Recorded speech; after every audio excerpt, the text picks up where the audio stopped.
Olá, sejam todos e todas bem-vindos. Você está aqui no canal da ONG Educar é Preciso e hoje nós estamos aqui com o professor José Feitosa, que é historiador, escritor e professor da Rede Municipal de Ensino. E hoje nós vamos tratar de um tema muito importante para a cultura e para a sociedade brasileira, que é a consciência negra. Professor Feitosa, qual a importância da semana, do Dia da Consciência Negra?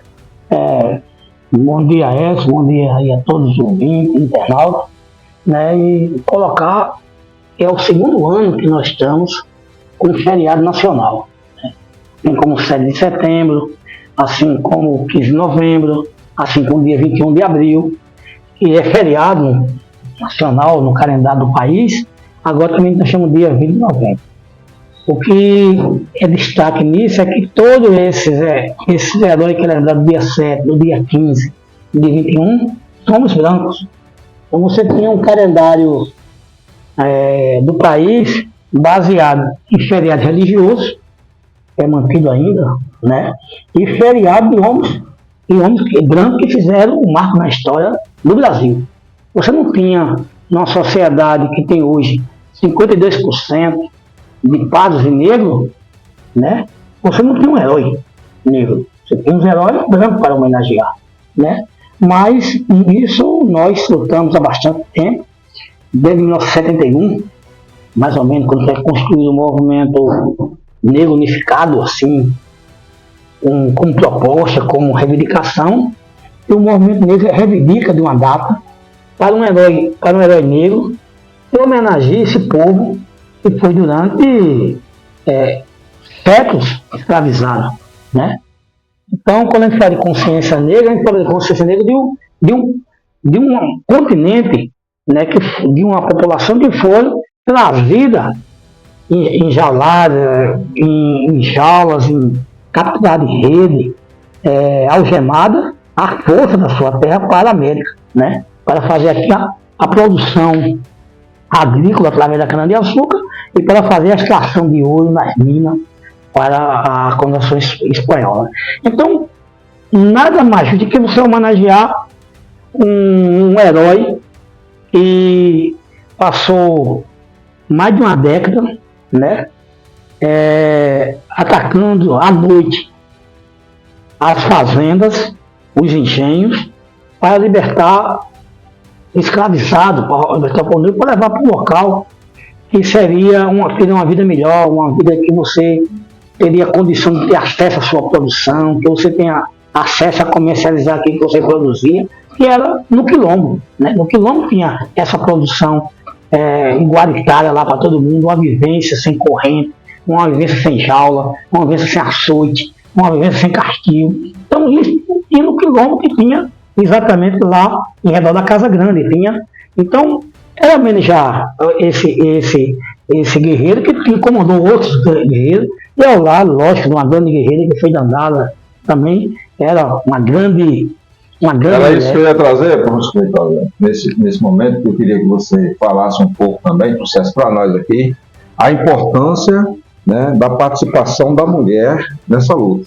E aí você já trouxe o nome de Dandara, você já traz o nome de Dandara para o debate. Então você vai, nesse bloco agora, você vai trazer a questão da importância da participação da mulher, e o outro ponto é a importância dos quilombos. Primeiro, quer dizer que nós, homens historiadores, nós, homens pesquisadores, nós, homens que gostamos de coordenar a transmissão do saber, aprendemos muito com o movimento de mulheres, que resgatou várias heroínas, mulheres, e Dandara foi uma delas, né? E se dependesse, talvez, hoje os livros didáticos, os livros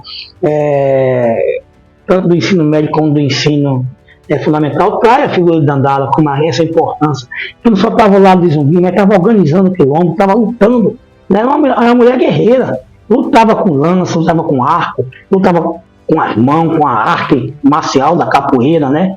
Lutava tudo isso, Dandara fez. Então, quem foi que trouxe Dandara para esse meio? Foi o movimento de mulheres, né?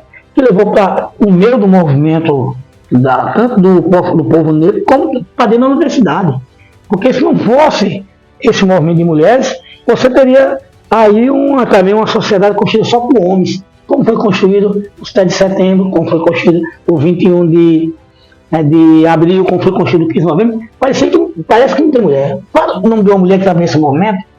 Até a princesa Leopoldina, quando aparece em terceira pessoa, que tem a carta. Ou aparece de forma que ela é coadjuvante, ela só assumiu um papel porque o imperador se ausentou do país, ou que mas o Bonifácio tem muito mais poder do que ela. Quando na verdade não é isso, as mulheres estão resgatando a figura Leopoldina, não é verdade? Estão resgatando porque sabe que ela foi mais do que isso. Como ela foi parte daquela parte europeia mais avançada. No século XVIII, Maria Quitéria fazendo a independência do Brasil, muito antecipadamente a calendário oficial da independência. Então as mulheres, a história deve muitas mulheres ainda, né? Deve muitas mulheres. Eu até aconselho o pessoal que tem Netflix aí assistir, passou na Globo aí, assistir Mulher Rei, né? Para ver como Dalmec, essa população tratava as mulheres guerreiras, né? Ali, você pode ver que o exército das mulheres guerreiras era mais importante, mais forte do que os homens, né? Isso prova que, imagina quanta civilização africana não tinha exatamente de mulheres. E daí, Dandara, não tenho dúvida, que vem dessa herança dessas mulheres guerreiras, né? Eu acho que, então, essa primeira questão de Dandara e há outras que devem ser resgatadas e nós devemos isso, as pesquisas devem isso ainda, a muita participação das mulheres no quilombo. O quilombo não é uma criação afro-brasileira, é uma criação africana mesmo. Foi transferida, não é diferente da feijoada. A feijoada é uma criação afro-brasileira. E você tinha a feijoada na Europa. Mas como a feijoada? Com carne de primeiro, com filé mignon, né? Com a carne sem osso, botado num feijão branco ou vermelho, os europeus comiam isso. Paerra. Aí quando chegou aqui, ele foi fazer na Casa Grande, né? Vi lá na Europa, fazer na Casa Grande. Aí quando matava um bode, eu matava um porco, eu matava um boi, também o boi e o porco, aí pegava lá o mocotó, que ninguém queria, do boi, do porco, pegava lá as estranhas, as entranhas, né? Estranhas não queria, podia dar fora, não dá os negros ali, né? Aí pegava lá as orelhas, pegava lá, né, os cotovelos, tudo que não queria, achava que não era bom comer de porco. E do boi, deram a quem? Deram a senzala. A senzala fez, pegou um feijão preto lá. Essa é a casualidade da história. Foi um feijão preto que eles botaram. Aí botaram tudo isso que eles deram, limparam, botaram e fizeram. Hoje você chega na praia, ou chega lá na feira aqui do Rangel e diz: eu quero uma feijoada. É a mesma feijoada. Com o quê? Com pé de porco, orelha de porco, as estranhas do porco e do boi. Tudo o que acontece, e ficou a feijoada da senzala. Então, hoje o povo branco, o povo negro, toda a população brasileira come a feijoada da senzala. A feijoada da Casa Grande foi... Ninguém quer, ninguém faz a feijoada da Casa Grande. Come a feijoada com feijão preto e o que a gente chama miúdo, né? E os miúdos, né? Que são as partes das entranhas, aí é uma criação bovinas e suína. Essa é uma criação brasileira. O quilombo não, o quilombo tinha na África, a comunidade africana chamada era quilombo, aquela organização que a população se organizava para produzir, dividir, fazer tudo. Então o quilombo é uma transferência. Então quando se cria o quilombo no Brasil, tem essa experiência na África. Então é uma transferência por lá. É como o acarajé. O acarajé não é uma criação afro-brasileira. O acarajé foi transferida. Aquela comida quente, né? O acarajé foi uma comida quente, ele fazia na África ele, né? Aquele foi transferido. Então tem criação afro-brasileira e tem criação da África. Então o quilombo é uma criação da África. A organização da África, a forma de economia, de organização dentro do quilombo é todo da África. Então o povo que foge das suas prisões, né? Ele quando vai para o quilombo, ele viu isso, já tinha essa experiência do quilombo na África. Então, a criação da África, então ficou. E hoje a gente pode dizer que os remanescentes aí são afro-brasileiros, cada aqui estão lutando ainda para demarcar essas terras e cada vez mais envolve os incos. Os guerreiros querem tomar para produzir, para botar mais gado, para botar mais produção do agronegócio, como o soja tudinho, pegando as terras do remanescente do povo negro, assim como pega do povo, o resto que sobrou do povo indígena. Porque esse povo que por mais de que assim foi extinto, né, bem dizer, porque você chega aqui e tinha o quê? 4, 5 milhões de índios, hoje você tem 200 mil, 250 mil índios. Foi extinto. Aquele que dava dia, né? Agora não foi porque se adaptaram, eles estavam adaptados na terra. Essa teoria não dá para aplicar no índio. Eles estavam adaptados aqui.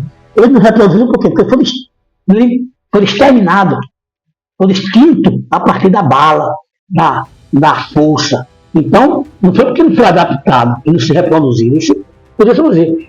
Foi diferente de nós negros, porque nós não só nós se adaptamos, porque estava na África, se adaptamos aqui e reproduzimos bastante. E hoje reproduzimos suficientemente para ter uma elite negra de estudo, uma elite negra de trabalho, uma elite negra de tudo. Pode criar uma elite negra econômica. Pode criar. Os Estados Unidos tem.